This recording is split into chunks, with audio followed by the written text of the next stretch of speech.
계속해서 메이첸 교수님의 기독교와 자유주의 제2장 교리에 대해서 두 번째 시간 살펴보겠습니다. 우리가 지켜야 하는 이 신앙의 5대 근본 교리, 북장로교 총회에서는 1910년도에 자유주의 신학에 경계하면서 자유주의 신학을 경계하면서 선언한 이 신앙의 5대 근본 교리를 부정하는 그런 참 자유주의 신학이 얼마나 무서운가를 우리는 너무 쉽게 생각하고 있습니다. 오늘날 참 이 기독교의 신앙이라는 것은 우리가 당연하게 생각하고 있는 그런 많은 것들이 실제로는 그렇지 않다라는 거, 그런 것들을 분명하게 알아가야 됩니다. 참 그게 우리가 믿고 있고 또 신뢰하고 있는 어떤 그 목회자에 대한 생각들을 바꾼다는 거 참 어렵습니다. 그러나 우리 신앙이 바르게 가기 위해서는 그런 부분에 있어서 참 똑바로 이렇게 가야 되는 거죠. 제가 여기 이제 2장 우리 시작할 때 좀 더 진지하게 우리 모습들을 생각하고 이제 좀 더 잘 알아갈 수 있습니다. 그렇다면 기독교는 교리가 아니라 삶이라는 말이 참인가? 이 질문은 기독교의 시작을 조사함으로써만 확증될 수 있다. 기독교의 시작을 조사해 보아야 한다는 사실을 인정한다고 해서 반드시 기독교 신앙을 받아들여야 하는 것은 아니다. 그 사실을 받아들이는 것은 단지 상식이며 정직한 사람들에게는 당연한 태도일 뿐이다. 이렇게 말했어요. 그러니까 기독교는 교리가 아니라 삶이다라고 말할 때 그런 것이 기독교의 시작의 어떤 역사적 근거부터 똑바로 살펴야 된다라는 것을 말하고 있어요. 그거는 믿느냐 안 믿느냐의 이런 차원을 떠나서도 정말 객관적인 근거를 제시해야 된다라는 거죠.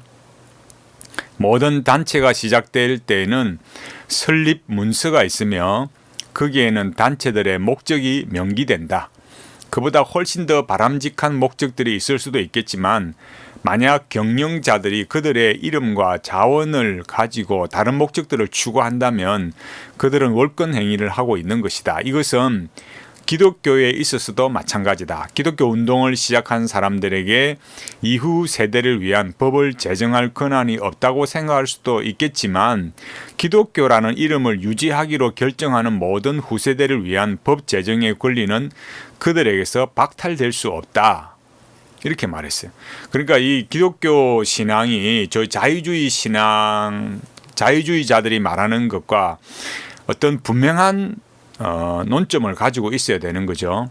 그러니까 기독교를 말할 때, 자유주의 신학자들이 말할 때 기독교는 교리가 아니라 삶이다라고 말하는 것은 세상의 어떤 단체에도 그 단체를 만드는 근본적인 어떤 목적이 있고 그 어떤 경영의 규칙이 있고 그걸 벗어나는 것은 월권행위고 불법이 되는 거죠.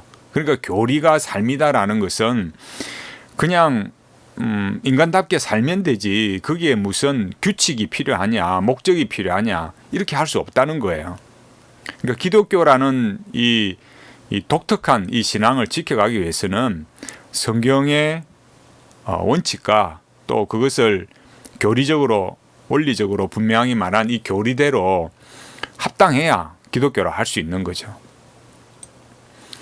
여기 말한 것처럼 이 기독교에 대한 기독교가 무엇인가 이걸 분명하게 해야 된다라는 거예요. 하지만 기독교가 무엇인가 하는 질문에 대한 답은 기독교의 시작을 조사함으로써만 확증될 수 있다. 그러니까 기독교 시작의 그 내용들이 무엇이었느냐 그걸 분명하게 알아야 되는 거죠. 기독교의 시작은 상당히 분명한 역사적 현상이다. 기독교 운동은 나사렛 예수의 죽음 며칠 이후에 생겨났다. 예수의 죽음 이전에 기독교라 불릴 수 있는 것이 있었는지는 의심스럽다. 그 이전에 기독교가 존재했다면 그것은 예비적 단계였을 뿐이다.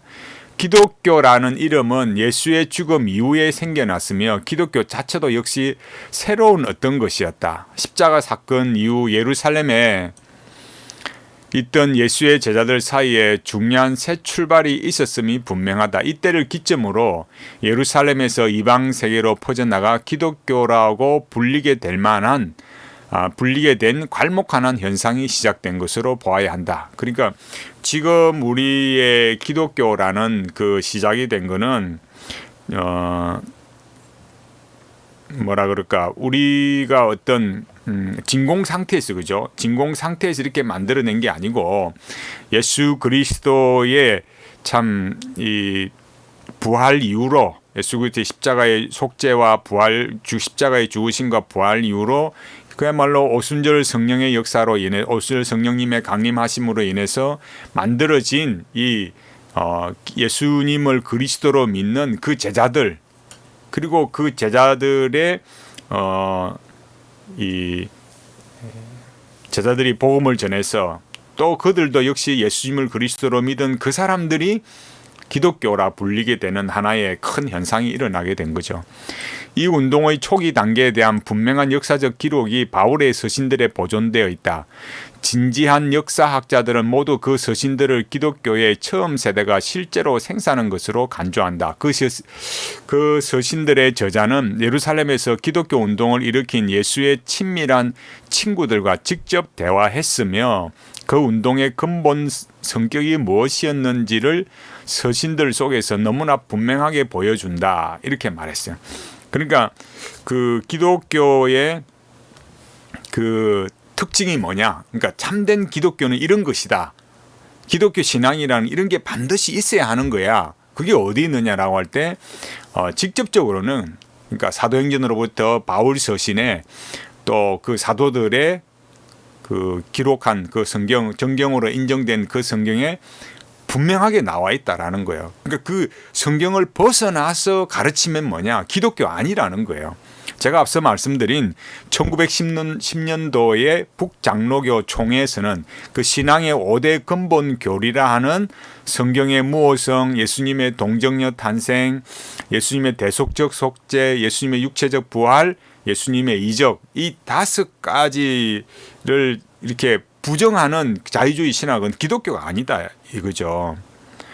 참 너무 참 진짜 이 메이첸 교수의 그때 이 1900 벌써 10년도 그 당시에 이미, 그러니까 그 이전부터, 그러니까 1800년대 말부터 이미 그냥 교회가 오염되기 시작해서 신학교가 자유주의화 되어버렸으니까, 그런데도 그것을 기독교라 하고 있으니까 얼마나 심각한 일이겠습니까?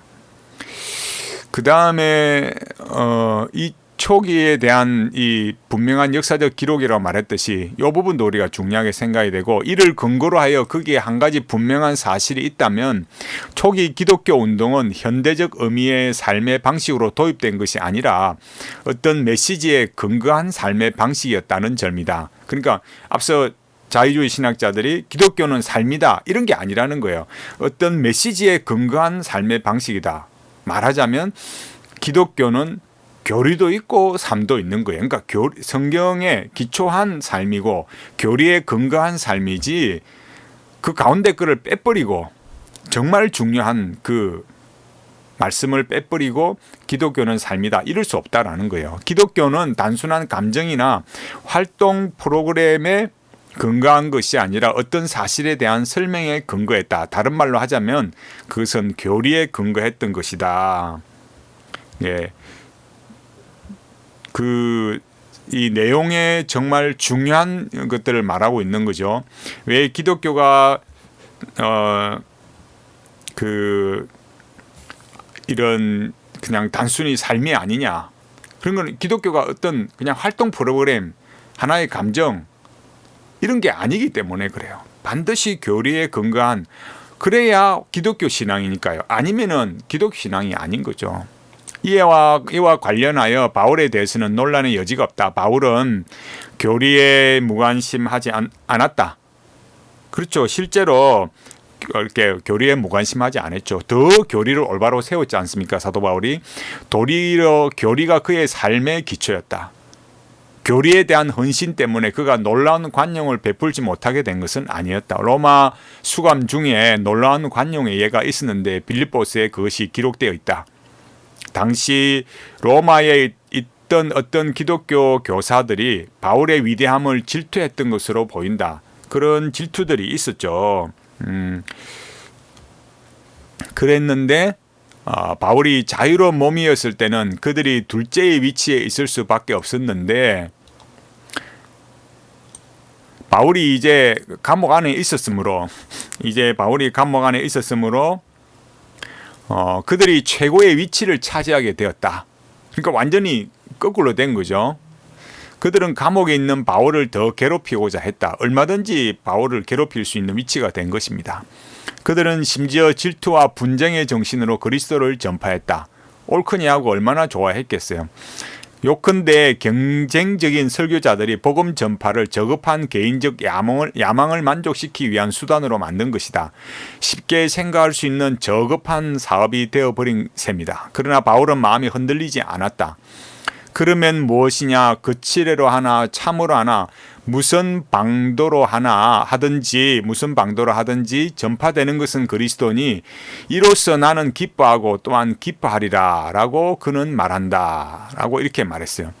전파되는 방식은 잘못되었지만 그 내용이 그러니까 전파되는 메시지 자체가 참이었다라는 거예요. 여기 나온 대로 메시지 자체는 참이었다. 바울은 그 메시지가 제시되는 방식보다는 메시지의 내용에 훨씬 관심이 있었다. 이보다 더 훌륭한 관용의 예를 찾기는 불가능할 것이다. 이렇게 말했어요. 그러니까 사도 바울이 갇혔을 때 사도 바울이 어떤 위치를 말하자면 참 어려운 위치에 있었지만 그러나 그런 사람들, 사도 바울을 질투하는 사람들이 복음을 전해도 그들이 전하는 복음의 내용은 복음에 합당한 것이었기 때문에 다른 나머지는 자기가 관용할 수 있었다는 거예요. 참 이렇게 한다는 게 그게 참 쉬운 일이겠습니까?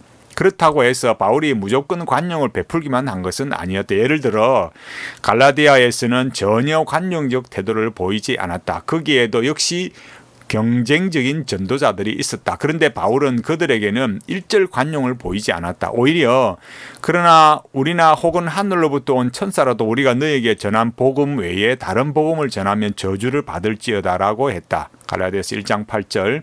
사도가 이렇게 다른 태도를 취한 이유가 무엇인가? 그러니까 여기 이 두 가지 방식이 나오는 거죠. 빌립보서와 갈라디아에서는 왜 빌립보 성도들에게는 관용이고 왜 갈라디아에서는 관용이 없느냐 이거예요. 사도가 이렇게 다른 태도를 취한 이유는 무엇인가? 로마에서는 여유 있게 관용을 보이다가 갈라디아에서는 저주를 퍼붓는 이유가 무엇인가? 그 답은 너무나 분명하다. 로마에서는 경쟁 전도자들이 전하는 메시지가 참이었으므로 관용했으나 갈라디아에서는 메시지가 거짓이었으므로 관용하지 않았던 것이다. 두 경우에 사람들이 누구냐 하는 것은 바울의 태도와 아무 관계가 없었다. 갈라디아에서 유대주의자들의 동기는 전혀 순결하지 않았으며 실제로 바울도 그들의 불순함을 슬쩍 지적했다. 그러나 이 이유 때문에 반대했던 것은 아니다. 유대주의자들은 결코 도덕적으로 완전하지 않았지만 설사 그들이 하늘로부터 온 천사라 할지라도 그들에 대한 바울의 반대는 똑같았을 것이다. 바울의 반대는 전적으로 그들의 교훈에 거짓이 있었기 때문이다. 그들은 참 복음을 복음이 아닌 전혀 다른 것으로 바꾸어 버렸다. 바울에게 있어서 복음은 한 사람에게는 참이고 다른 사람에게는 거짓일 수 없었다. 실용주의가 그의 영혼에는 그림자를 들여오지 못했던 것이다. 바울은 복음 메시지의 객관적 진리를 확신했으며 그 진리에 대한 헌신이 그의 삶의 위대한 열정이었다. 바울에게 있어서 기독교는 삶이기만 한 것이 아니라 교리이기도 했으며 논리적으로는 교리가 먼저였다. 이게 중요한 거죠. 그러니까 우리가 기독교는 그저 삶이다라는 이 말에 넘어가면 안 되는 겁니다. 그러니까 요즘 들어와서는 우리가 사실 뭐 교회에서 교리를 가르친다는 게 참 찾아보기 힘들잖아요. 요즘 또 뭐 교리 가르친다 하는데 얼마나 참 안타까운 게 너무 많죠. 교리를 가르치는데 참 가만히 보면 참 엉뚱한 성향을 가진 사람들이 참 너무 많은 거죠. 교리의 내용과는 다른 성향을 가르치고 있는 게 너무 많은 거예요. 그리고 또 교리를 가르치면 그 교리를 통해서 이렇게 삶으로 녹여내지 못하니까 그 의미와 통일성이 어떻게 부여되어지는가 이런 걸 말하지 못하니까 교리를 가르치는 사람도 참 힘들고 배우는 사람들도 매력을 잃어서 계속 진행할 수가 없는 거예요. 교리만 막 가르치니까 교리 그걸로 그냥 한계에 묶여버리는 거죠.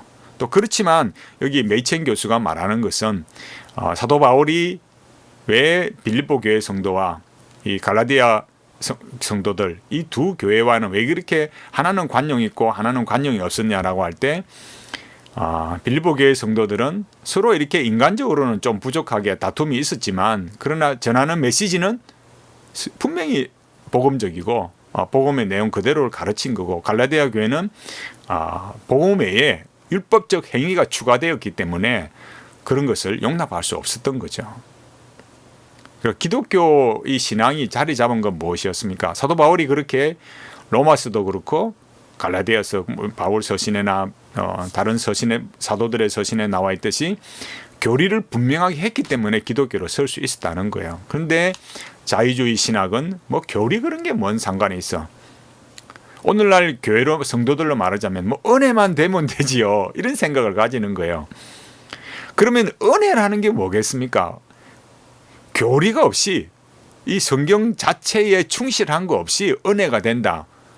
그럴 것 같으면은 꼭 목사의 설교를 들을 필요가 뭐 있겠어요? 뭐 은혜만 된다면 그러니까 그 은혜를 규정하는 게 뭐냐? 그러니까 크리스찬 메이첸으로 말하자면 기독교는 삶이다 할 때 그 삶을 규정하는 게 뭐냐? 교리죠. 성경이고 교리죠. 사도 바울이 교리를 말했다니까요. 그럼 우리가 주일날 하나님 예배 드리면서 찬송가를 부르잖아요. 그 찬송가를 부르는 건 뭡니까? 교리에 맞으니까요. 성경과 교리에 맞으니까 부르는 거 아니겠어요? 근데 그 성경과 교리를 빼버리고 은혜만 되면 된다. 그러면 굳이 찬송가 부를 필요 뭐 있겠습니까? 유행가 부르면 어땠어요?